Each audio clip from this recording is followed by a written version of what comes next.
Viewers, গরুটা আমরা 2024-এর কোরবানি ঈদের জন্য কিনেছিলাম। আমি আর আমার ছোট ভাই সারা রাত হাটে ঘুরি, তারপরে অবশেষে আমরা আমাদের সেই কাঙ্ক্ষিত গরুটা কিনতে পারি। এই গরুটা আমার খুবই ভালো লেগেছিল। এটা ছিল একটা ক্রস জাতের গরু, যেটা দেশি আর অস্ট্রেলিয়ানের সাথে ক্রস সম্ভবত।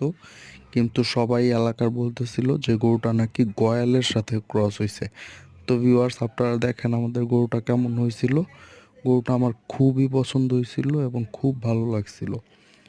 আমরা সারা রাত হাটে অনেক মজা করছি আর অনেক খোঁজাখুঁজির পর পরের দিন ভোরবেলা আমরা এই গরুটা কিনতে পারি। আর গরুটা আর সব থেকে বড় কথা হলো, আমি কোরবানিরও প্রায় অনেক মাস আগে থেকে বলছিলাম যে আমি এবার একটা কালো গরু কিনবো।